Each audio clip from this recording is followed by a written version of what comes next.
Oke,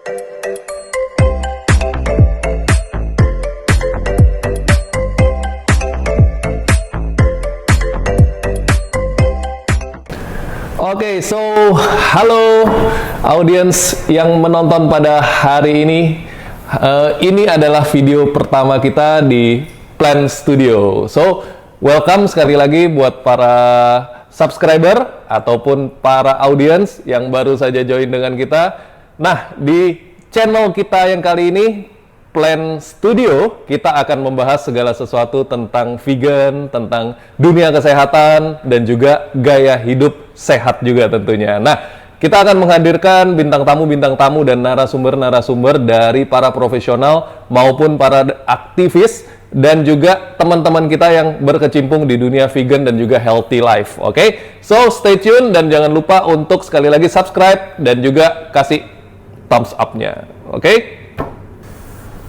Oke, audiens dari Plan Studio, hari ini kita sudah kedatangan sama satu tokoh yang paling terkenal di dunia vegan Indonesia. Siapa lagi kalau bukan Dr. Susianto. Welcome Dok ke Plan Studio. Terima kasih.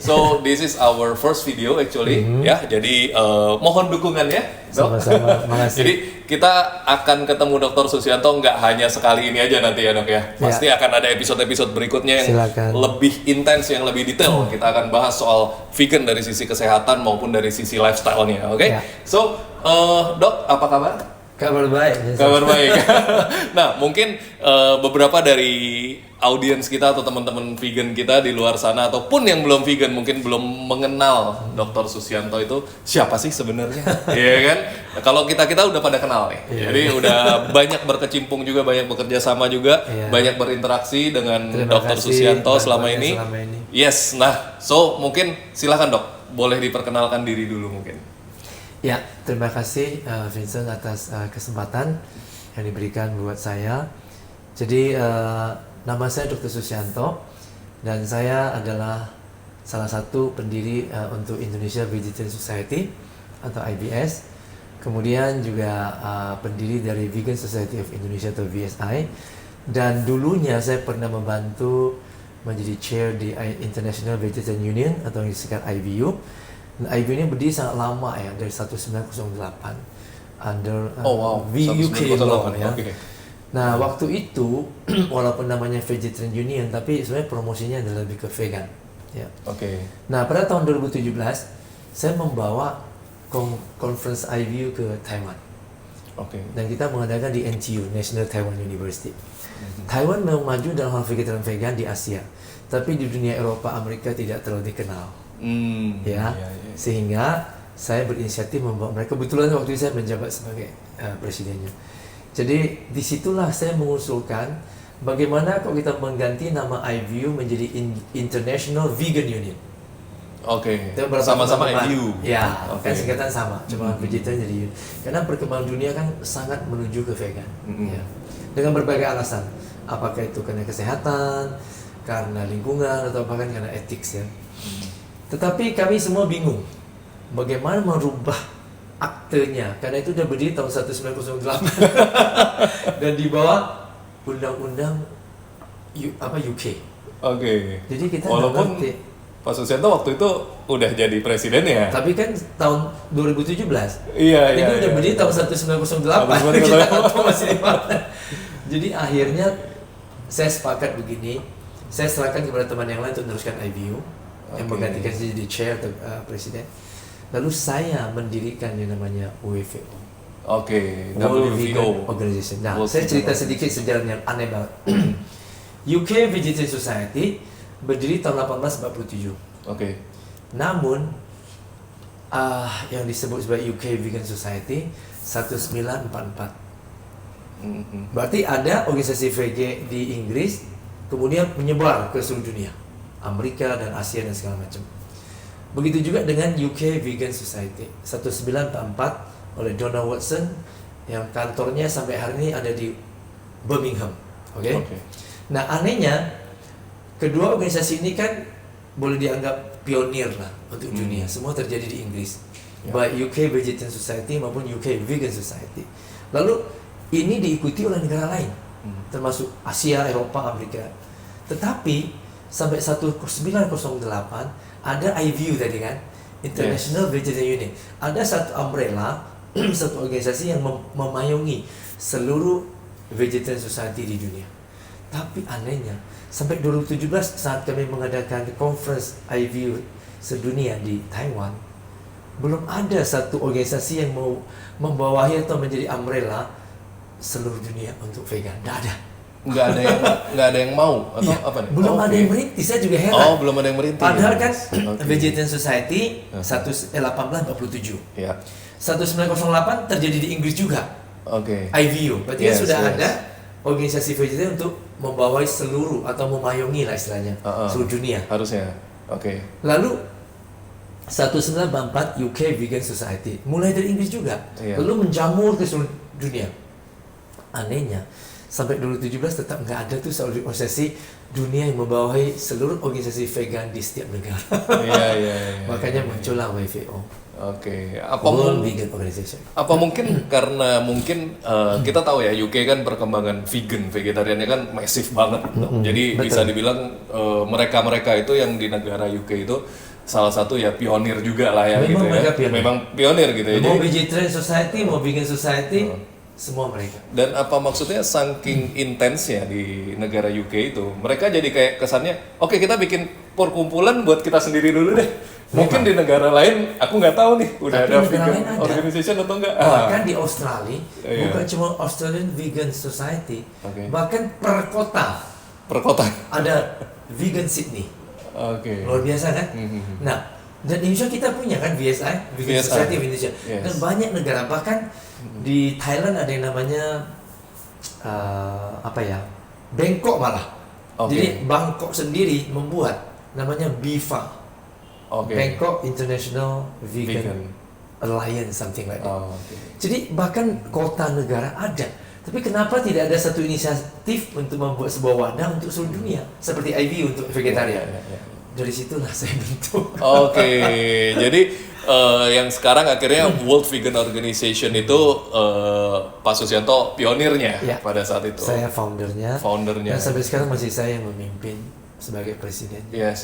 Nah, kalau boleh flashback lagi nih, jadi kita tahu kan gelar doktornya itu orang bilang doktor tempe. Nah itu berkat, saya yakin itu berkat dedikasi Pak Susianto juga. Di bidang vegan ini ternyata kita punya kebanggaan nasional kita yaitu tempe ya. Betul. Dan ya pasti kita udah pada tahu sangat bergizi dan dengan segala kebaikan-kebaikan nutrisinya itu tuh salah satu the most nutritionist food in the world, isn't it? Salah satu makanan yang paling sehat di dunia. Superfood. Superfood, yes. Nah, mungkin boleh diceritain sedikit, Dr. Susianto. Dari awalnya kenapa kok bisa jadi vegan? Lalu kenapa kok akhirnya nyemplung nih mendalami sampai I think you dedicate yourself, your life into vegan? Ya, saya mulai vegetarian 1988.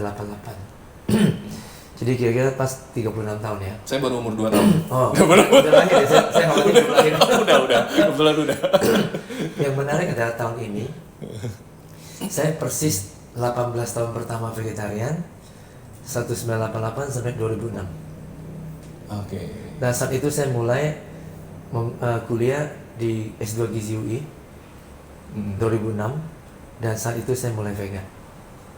Dan dari 2006 sampai sekarang persis 18 tahun lagi. 18 tahun lagi. Jadi sekarang saya half-half. 18 plus 18 36. 18 tahun pertama vegetarian, 18 tahun kedua vegan. Jadi startnya dari vegetarian. Betul. Dan cukup lama, 18 tahun. 18 tahun. Tidak seperti Kak Seto. Begitu beliau undang saya ngomong tentang vegan di rumahnya, ngomong 3 jam selesai langsung dia bilang, "Pak, mulai hari ini saya vegan." Jadi dia loncat dari omnivore langsung menjadi vegan.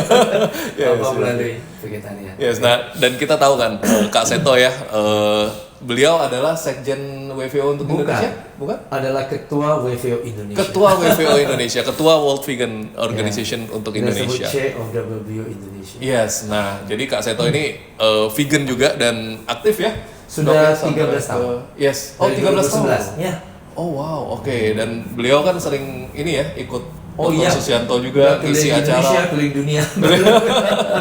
Oke. Iya. Nah, so sampai dengan di UI setelah mengambil S2 S2. gizi. Oke. Nah, kebetulan penelitian saya memang sangat berkaitan itu tentang perbandingan status gizi balita vegetarian vegan dengan yang non vegetarian. Itu ada bukunya juga kan? Ada dan sudah publish di jurnal internasional. Oh, Bisa wow. dilihat itu open journal. Apa Bisa- namanya jurnalnya? Nah, Mungkin nanti- teman-teman bisa iya, searching. Jadi searchingnya gampang. Tinggal di dalam Google. Jadi Google Scholar terutama. Google Scholar. Jangan Google biasa, Google Scholar Oke. itu lebih ilmiah. Mm-mm. Ya. Jadi di situ saja Susianto Vegetarian Children. Udah keluar. Yes. Nah, nanti kita tulis di sini nih, di bawah ya. Keluar. Judulnya bukan itu. Judulnya adalah Nutritional Status of Vegetarian and Vegan Children. Oke. Tapi kalau mau search kan panjang. Panjang. Ketik saja Susianto Vegetarian Children akan keluar. Keywordnya itu. Oke, keyboardnya itu. Lalu saya lanjut lagi ke S3. Saya udah tahu persis apa yang mau saya teliti dan memang saya meneliti B12 tempe. Karena B12 itu memang agak berisiko tinggi kekurangan pada kelompok vegetarian dan vegan. Memang Oke. dia lebih banyak terdapat dalam produk hewani. Yes, karena Namun- hasil fermentasi nggak sih dong? Enggak, memang Enggak, dalam bukan. hewan Oh. sebetulnya bukan tubuh hewan yang memproduksi B12. Mhm. Juga bukan tubuh manusia tapi adalah mikroba. Yang disebut Mikroba. bakteri. Oke. Jadi dalam penelitian kita tuh ada 2 bakteri. Satu disebut, jadi ini kita sebut sebagai B12 producing bacteria. Oke. Bakteri yang menghasilkan B12 dalam proses fermentasi kedelai menjadi tempe. Mhm. Jadi bukan tubuh hewan yang memproduksi B12 itu salah, tapi adalah bakteri Klebsiella pneumonia sama Citrobacter vinendi yang terdapat di dalam proses fermentasi Fermentasi, tempe. oke. Tapi kalau di dalam tubuh hewan, yaitu ada dalam tubuh hewan yang memproses menjadi B12. Jadi akhirnya daging hewan jadi mengandung B12. Pastinya karena ketika dia Iya. contohnya sorry to say disembelih, ya di situ kan mulai terjadi fermentation. Iya, Lalu dan- betul. mikrobakteria itu mulai muncul gitu Ya, ya. dan kalau di tempe memang dalam fermentasi. Proses Jadi dalam fermentasi. proses perendaman, kan pembuat tempe ada perendaman. Yes, Itu yes. sudah ada. Sudah mulai bakteri itu. muncul. Oke. Sehingga dia sudah memberikan peningkatan hampir 33 kali kadar B12 di antara kedelai dengan tempe. Jadi Oke. selama proses fermentasi, B12 itu vitamin B12 cyanocobalamin dalam kedelai meningkat 33 kali. Wow. Sehingga dalam penelitian saya jadi 3,9 mikrogram B12 di dalam 100 gram tempe fresh. 3,9. Kalau tempe dibikin kering naik lagi jadi 5,9 mikro. Oh, almost twice. Ya. Gitu. Oke. Tetapi kebutuhan tubuh kita RDA Recommended Dietary Allowance atau dalam bahasa Indonesia kita sebut AKG. AKG. Angka kecukupan gizi hanya 2,4 mikrogram. Per Ya, 2,4 untuk per tubuh dewasa hari. sehari. Sehari. Oke. Artinya kan per hari. Yes. Nah, berarti kalau kita konsumsi 100 gram tempe basah, tempe segar, Udah lebih. udah lebih. Udah lebih dong. Dan 100 gram tempe itu nggak banyak, cuma 4 potong Iya, iya. kecil, 25 gram. 4 potong segini lah ya. Ya, Oke. ya ukuran kotak korek api kalau istilah kami. Kali 4. Ya. Kayaknya saya Kecil, tiap kan? hari lebih deh. Iya, makanya.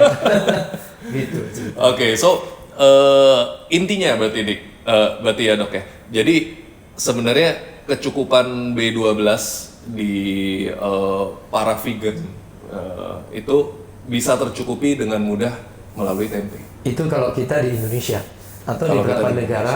Nah, saya keliling dunia karena tempe. Ya. Ya. Jadi tempat-tempat yang saya promosi tempe memang rata-rata sekarang udah berkembang. Oke. Kayak di Taiwan udah cukup banyak, ada 5-6. Memang yang paling banyak di luar Indonesia itu adalah Di Belanda. Belanda. Sampai Oh. 50 pabrik. Karena dia nyontek Indonesia dulu Ya, mungkin karena dok. kan dulu mungkin kakeknya pernah di sini, Iya, iya, dia bawa iya, tempe iya. pulang. Rata-rata orang Belanda yang muda-muda pun pernah makan tempe. Oh. Karena kebiasaan di keluarga.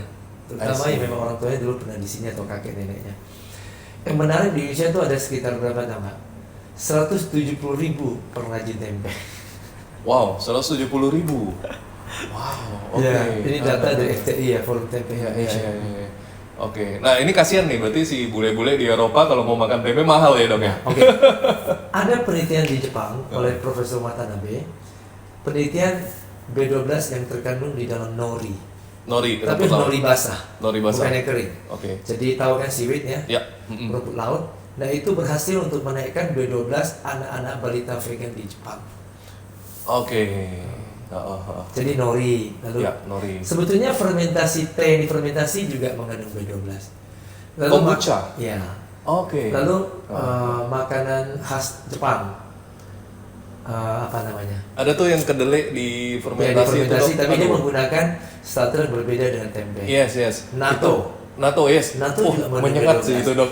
Cuma masalahnya, natto itu saya nggak tahu apakah orang senang orang Indonesia karena dia agak lendir-lendir. Iya. Lalu kedelainya masih kelihatan. Kalau kita kan udah jadi tempe, jadi kayak cake gitu ya. Orang bule dulu manggilnya cake pertama. Oke. Tempe itu cake.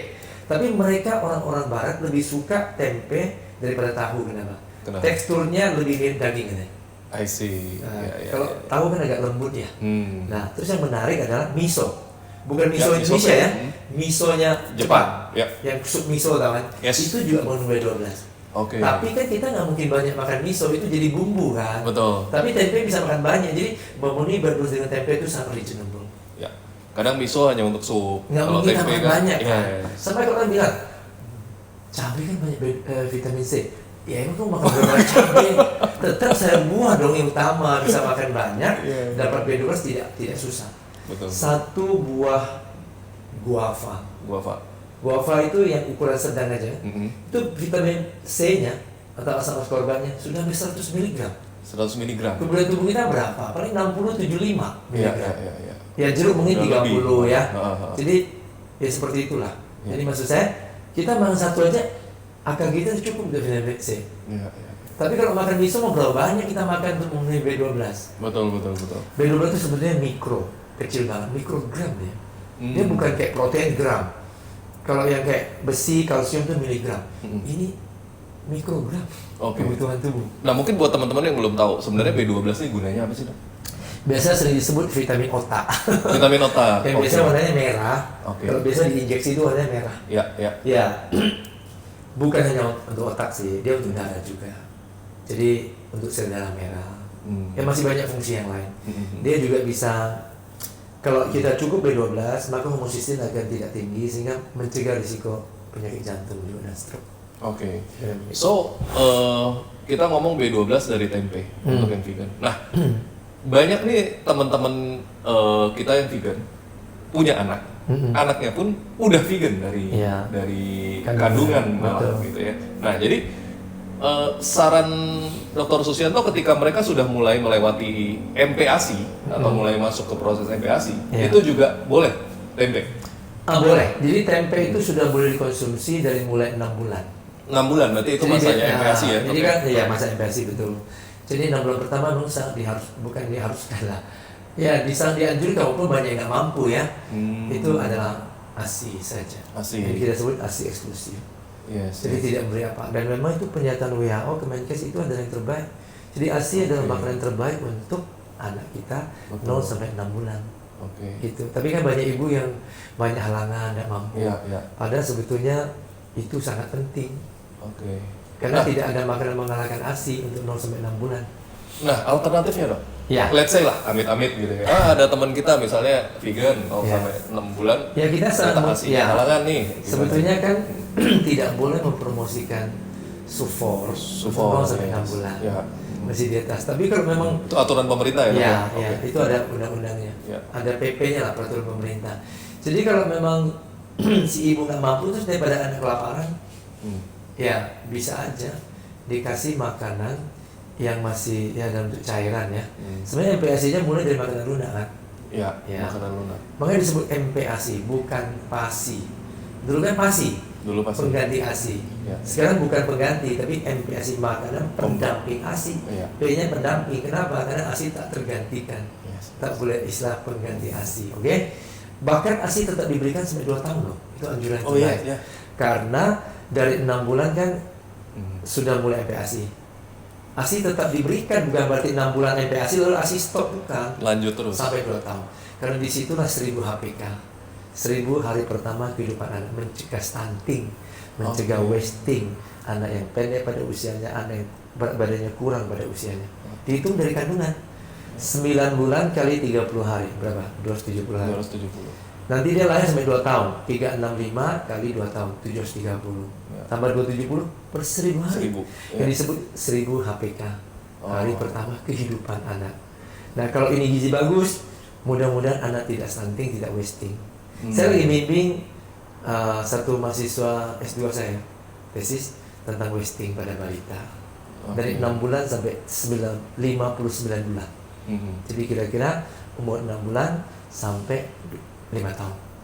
Dan penelitian kami sendiri, penelitian saya dan kawan-kawan dosen dari kampus, tahun lalu baru selesai satu penelitian tentang nugget tempe.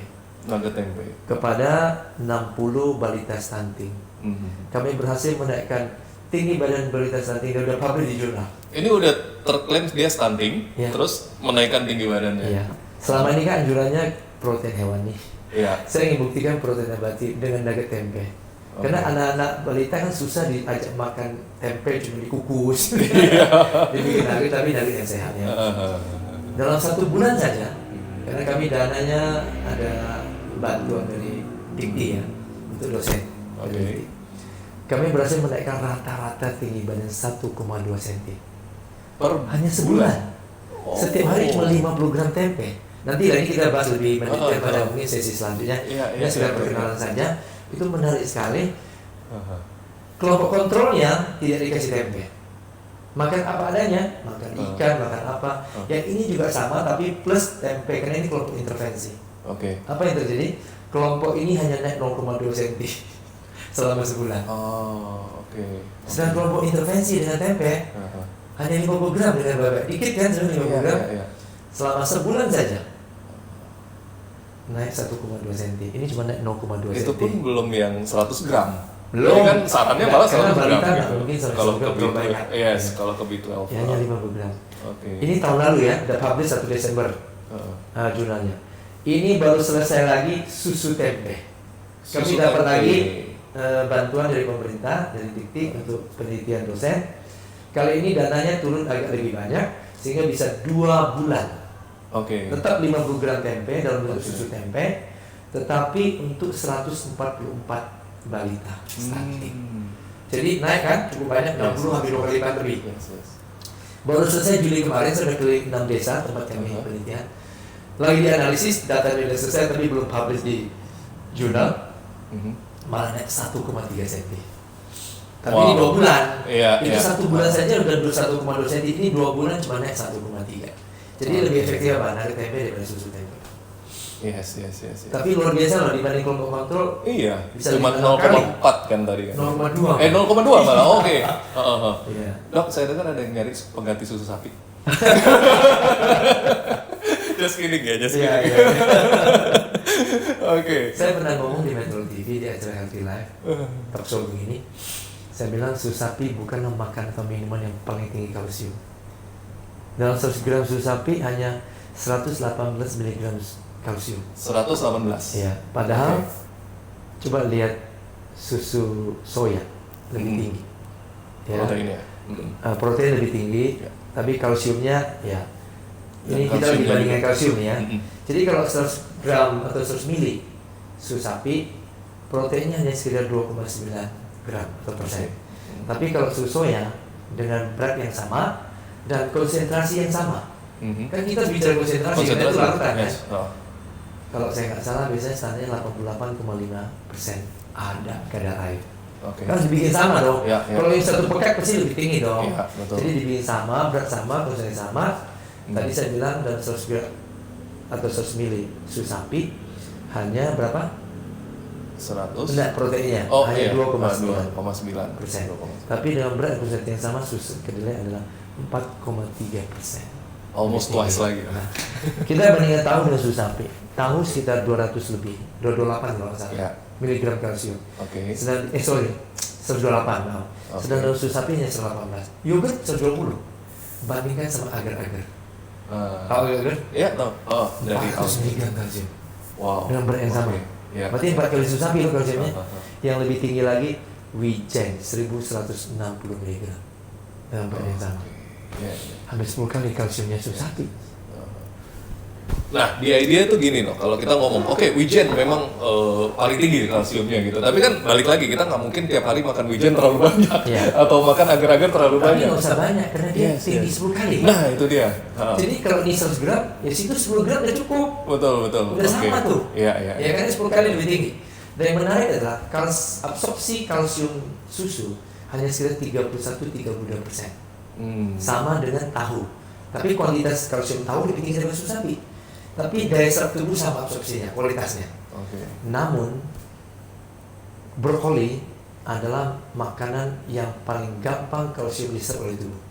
Berapa? 62%. Hampir 2 kali absorpsi kalsium dari susu sapi. Lalu turun sedikit 54%. Tahu brokoli? Tadi kan brokoli 60%. Kembang kol. Cauliflower. Ya, saudaranya. Ya. Lalu boba tinggi juga 49%. Tetap semua itu absorpsi kalsium di atas absorpsi kalsium susu sapi. Ya ini sekedar pengantar lah karena kita masih ngobrol awal ya. Iya benar. Ini pengantarnya udah lumayan berat sih. Maaf ya teman-teman ya, kita bahasanya begini. Enggak bercanda. Tapi ini udah flowing aja. Yes. Nanti teman-teman kan bakal bantu munculin ya angka-angkanya ya pastinya ya. So angka-angka ini yang kita bisa jadikan, oh ini apa ya? Maksudnya patokan atau pedoman kita. Jangan khawatir nih, kita vegan, nutritionnya itu klise ya sebenarnya dok ya. Akan selalu ada orang yang menanyakan, oh gimana sih proteinnya, gimana sih kalsiumnya gitu. Sebenarnya semua udah saya tulis dalam 8 buku gizi vegan dan tempe yang saya tulis ya.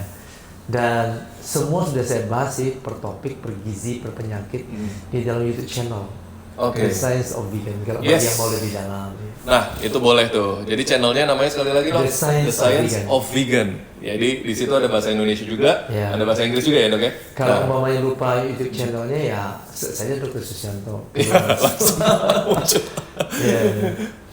Oke. Nah, dok, mungkin kalau misalnya kita mungkin dari tadi kan ngomongin ada vegetarian, ada vegan gitu ya. Nah, apa sih bedanya kan kita nih udah pada tahu. Oh, vegetarian itu masih makan susu dan telur gitu ya, atau turunannya, roti mie gitu yang mungkin masih ada. Kalau vegan kan ya udah murni itu semua nabati. Yes, jadi apa nih dok alasan utama kita dari vegetarian ke vegan? Mungkin pendengar kita banyak ya vegetarian ya pasti. Iya, betul. Jadi vegan ini kan konsepnya adalah plant based. Cuma plant based sekarang definisinya distorsi. Hati-hati. Jadi dulu profesor saya, sebenarnya bukan profesor saya, profesornya dosen saya. Berarti apa tuh? Kakek guru ya? Kakek guru. Sukong. Profesor Colin Campbell dari Cornell University. Saya pernah menemani beliau seminar di Singapura, di SMU, kemudian di seminar umum ya. Nah di situ beliau sebenarnya tahun 80-an memperkenalkan kata plant based untuk refer ke vegan. Vegan ini kan istilah komunitas, vegetarian komunitas. Tapi kalau di dalam istilah ilmiah, dalam jurnal, di kampus, di scientific community, kita pakainya plant based. Tapi belakangan ini, saya justru tahunya dari teman saya, dari Dr. George, dari ketuanya VSS Singapura. Dia bilang, kamu tahu nggak Susianto? Sekarang definisi plant based itu sudah distorsi. Saya bilang kenapa? Jadi definisinya sekarang bukan vegan, bukan nabati. Sebagian besar nabati, sebagian kecil hewani. Jadi dia ngambilnya base-nya adalah plant ya. Jadi base-nya plant, atasnya terserah apa gitu. Makanya IBS kan lembaga sertifikasi vegan. Itu ada sendiri ratusan produk vegan dan kosmetik, baik itu makanan, minuman, dan kosmetik.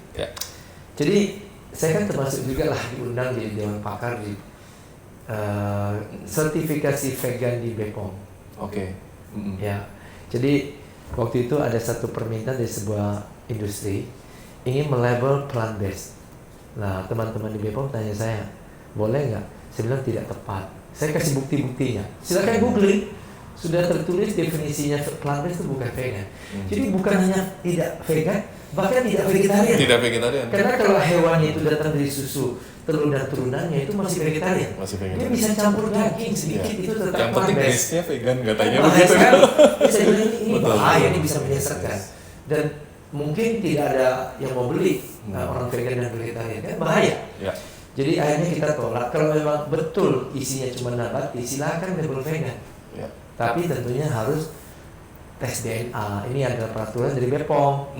Syaratnya tes DNA. Iya dong. Itu boleh sertifikasi dan IBS silakan, tapi BPOM tidak akan izinkan untuk label vegan kalau tidak tes DNA. Metodenya kan kita bahas bersama. Betul. Itu juga yang dilakukan ketika mereka minta cap halal juga ya. Pasti akan ada tes lab juga. Iya betul.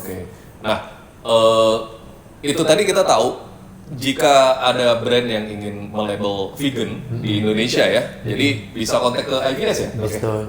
Bisa kontak ke IVS atau ke BPOM pun langsung juga boleh. Bahkan banyak makanan impor, minuman impor sertifikasi di kita. Oke. Tapi di dunia tidak banyak loh lembaga sertifikasi vegan. Nggak banyak. Oke. Saya tahu saya pernah kunjungi Birmingham, itu adalah UK Vegan Society. Mereka udah ribuan. Karena udah lama, kita udah ratusan lumayan dong. Iya. Kita berusaha. Oh, udah ratusan sekarang? Udah. Saya baru. Kita mulai 2018. Mereka udah berapa puluh tahun yang lalu. Iya. Ya saya udah kunjungi dua-duanya. Ada juga di sebuah kota kecil dekat Manchester itu untuk vegetarian. Jadi UK vegetarian, mereka juga sertifikasi produk vegan, vegetarian yang masih ada susu telur. Gitu. Oke. Nah, selain UK yang bisa sertifikasi vegan, selain UK Indonesia? Ada satu V level itu dari EVU, European Vegetarian Union. Oh iya, oke. Setahu saya sisanya nggak ada tuh. Oh, oke.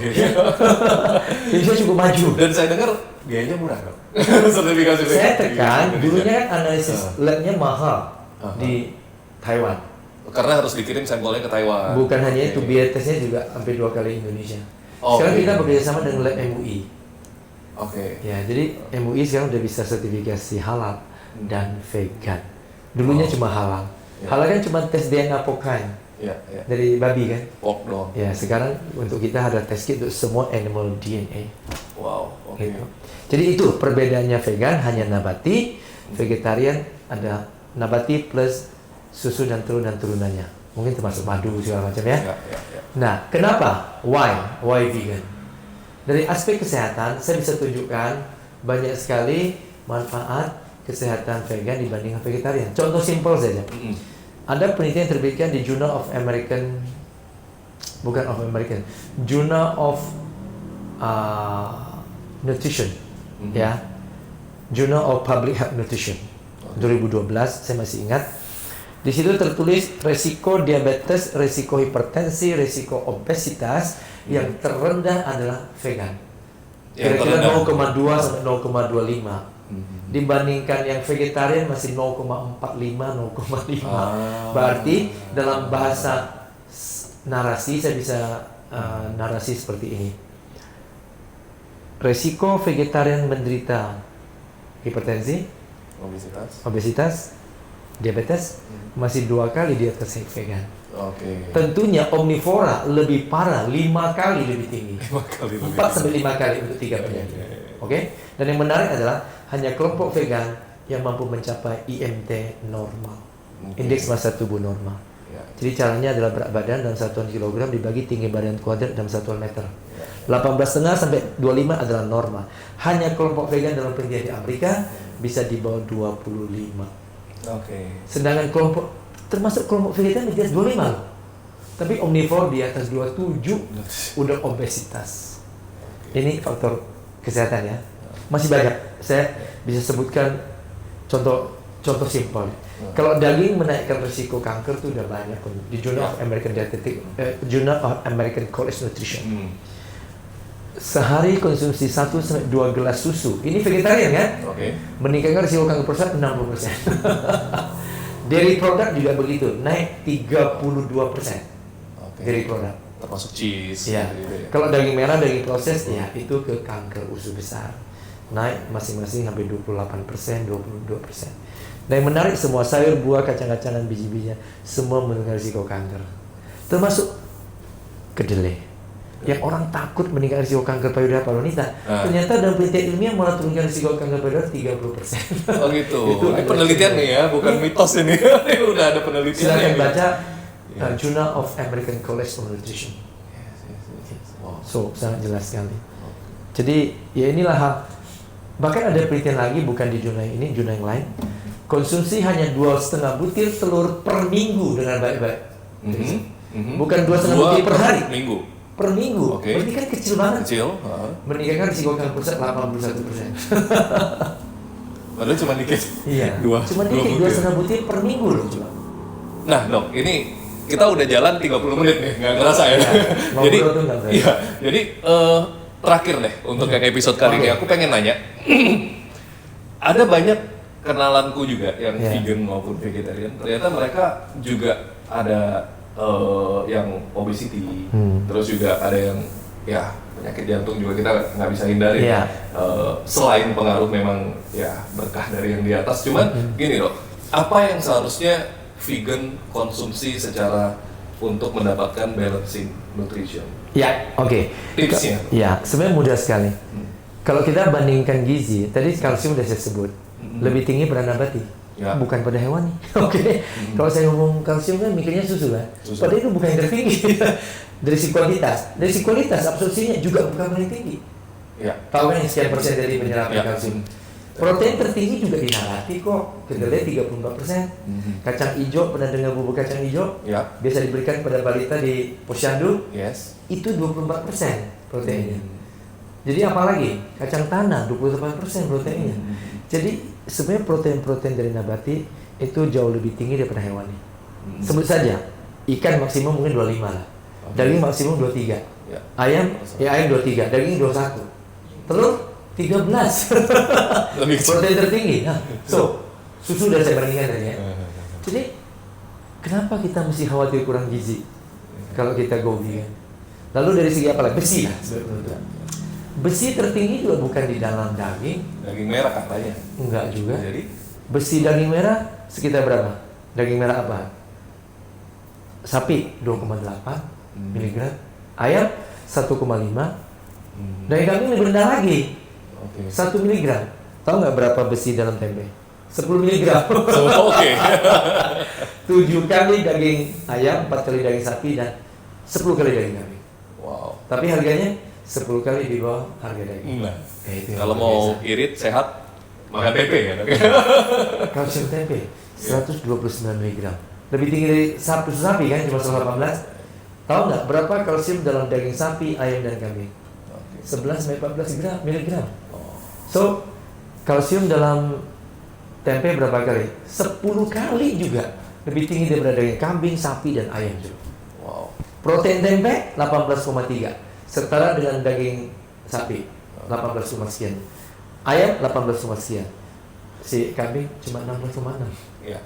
So, saya nggak ngerti apanya yang khawatir gitu. So kalau teman-teman dari tadi bingung, kita kebanyakan angka mungkin ya dok Iya. ya. Intinya adalah udah tempe paling oke. Jadi kalau takut dengan angka, mumet, ada orang angka mumet, ya. Terutama lihat statistik itu mumet ya, analisis. Jadi ingat saja, zat gizi yang kita butuhkan kan ada 5. Karbohidrat, Ya. tidak ada di daging. Adanya di makanan pokok alias vegan, Vegan. alias nabati. Protein udah saya bahas tadi, lebih tinggi pada nabati atau vegan. Ya. Apalagi lemak. Lemak. Lemak malah tidak boleh banyak. Heeh. Dan yang sehat adalah lemak nabati karena lemak tidak jenuh. HDL. Enggak, HDL. Betul. HDL. Tapi juga bukan LDL.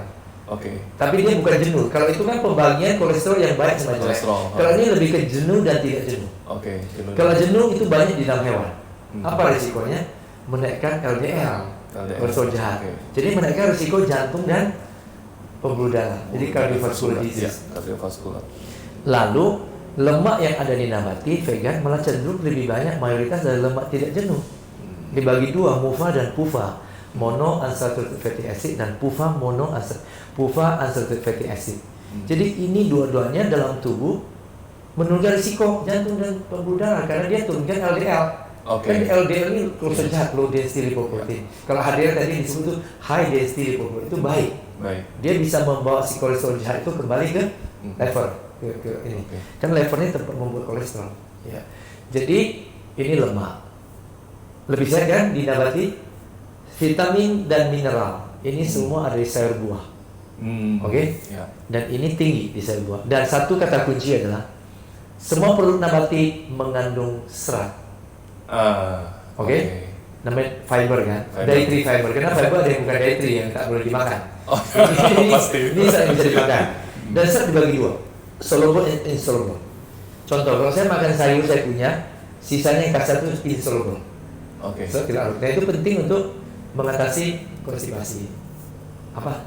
Susah BAB. Ya, ya. Sembelit. Sembelit. Jadi lancar. Tapi kalau saya makan buah, contohnya apel, nggak kelihatan seratnya kan? Nggak Tapi ada kelihatan. serat.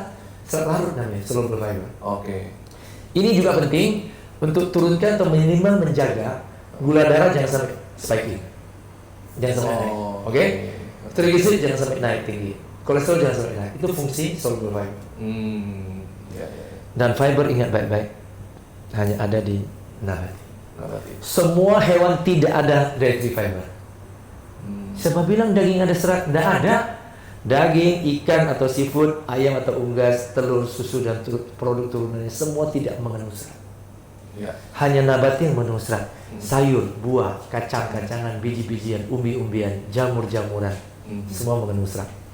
Sebaliknya, hanya tumbuhan yang tidak mengandung kolesterol, termasuk santan, minyak kelapa, durian, tidak, atau kacang tanah tidak mengandung kolesterol. Hanya produk hewan yang mengandung kolesterol. Mulai dari otak paling tinggi 2000 mg, kemudian kuning telur 1500 mg juara nomor 2 kolesterol tertinggi. Semua isi perut hewan apa namanya? Jeroan. Diikuti lagi dengan seafood, diikuti dengan daging. Itu semua mengandung kolesterol. Siapa bilang ikan tidak mengandung kolesterol? Kolesterol ikan sekitar 40 sampai 140 mg. Jadi singkat kata, semua makanan hewan mengandung kolesterol tapi tidak ada serat. Ya. Dan semua makanan nabati alias vegan mengandung serat dan tidak ada kolesterol. Ya. Saya kira ini kata kuncinya. Jadi bisa disimpulkan kita, yang pasti kita vegan ya, teman-teman kan vegan gitu kan. Kadang untuk menghindari pun kan ada beberapa persentase yang obesity, kardiovaskular dan sebagainya. So harus beragam dong. Harus beragam pertama dan harus gizi seimbang. Dan saya menarik sekali, gizi seimbang menurut Kemenkes kita, Kementerian Kesehatan Indonesia, luar biasa. Dulu kan Pak Sehat 5 sempurna, nggak minum susu gizi nggak sempurna. Itu tak boleh diajarkan lagi di sekolah mau udah expired. Expirednya udah lama loh, tahun 31 tahun yang lalu tapi nggak ada yang tahu. Iya. Bahkan masih ada guru sekolah yang ngajarin Pak Sehat 5 sempurna. Masih ada, saya masih ketemu, benar. Jadi yang sekarang ini isi piringku tahun 2017 sudah diikuti oleh 2 revisi. Piramida gizi seimbang tahun 93. Merubah Pak Sehat sempurna. 2012 dan 2014 ya, 2014 ganti lagi dengan tumpeng gizi seimbang. 2017 jadi pedoman isi piringku. My plate kalau di Amerika. Apa isi piringku? Kalau kita hitung kuantitatif, 90% setiap kali makan mesti vegan. 90% dari isi piringnya. 92. Ya. Coba kita hitung ya. Sepertiga isi piring adalah makanan pokok. Makanan pokok seperti tidak wajib nasi, boleh jagung, boleh kentang. Cuma orang Indo kalau nggak makan nasi belum makan. Nah, pertanyaan saya, makanan pokok vegan atau bukan? Vegan berarti. Sepertiga loh? Yes, sepertiga. Sepertiga lagi sayur-sayuran. Sayur-sayuran. Vegan. Sisa sepertiga bagi 2, 1/6 buah-buahan, 1/6 lauk pauk. Buah-buahan vegan bukan? Vegan dong. Iya. 1/6 adalah lauk pauk atau protein. Dibagi 2, hewani dan nabati kan? Ini kita belajar di sekolah kan? Protein hewani 1/12, betul? 1/12 adalah nabati. Nah, hewani 1/12 kita sekitar 8%. Jadi sisanya 100%, total 100%. Dikurang 8% produk hewani dalam bentuk lauk pauk. Sisa berapa? 92. Itu Vegan. Dan kalau 8% diganti telur susu, itu protein hewani. 100% vegetarian kan? Vegetarian, iya. Kalau mau vegan, 8% dengan gampang diganti dengan protein hewani, protein nabati tinggi protein. Kacang-kacangan dan apa? Seeds. Sebetulnya dalam bahasa Inggris legume, ada nut, ada bean. Di Indonesia cuma satu kacang-kacangan. Peanut kacang tanah, soybean kacang kedelai, padahal bean sama nut beda. Oke. Apa yang kita khawatir? Mudah sekali. Jadi paling tidak Bapak Ibu kalau nggak vegan, ikutin pedoman gizi seimbang dari Kemenkes. Berarti 90% vegan for every meal. Ingat Google isi piringku. Karena di Google ketik isi piringku keluar tuh dari Kemenkes. Betul, pembagiannya bagaimana dok? Oke, so dok. Nice talk for today ya. Semoga teman-teman Plan Studio mendapatkan sedikit banyak pencerahan dari sesi kali ini. So singkat padat ya. Singkat padat banget. Oke, so teman-teman yang masih punya pertanyaan langsung aja ngisi di komen dan jangan lupa untuk subscribe dan juga thumbs up-nya. Oke, so thank you. Dr. Susianto. Terima kasih. Terima kasih. See you.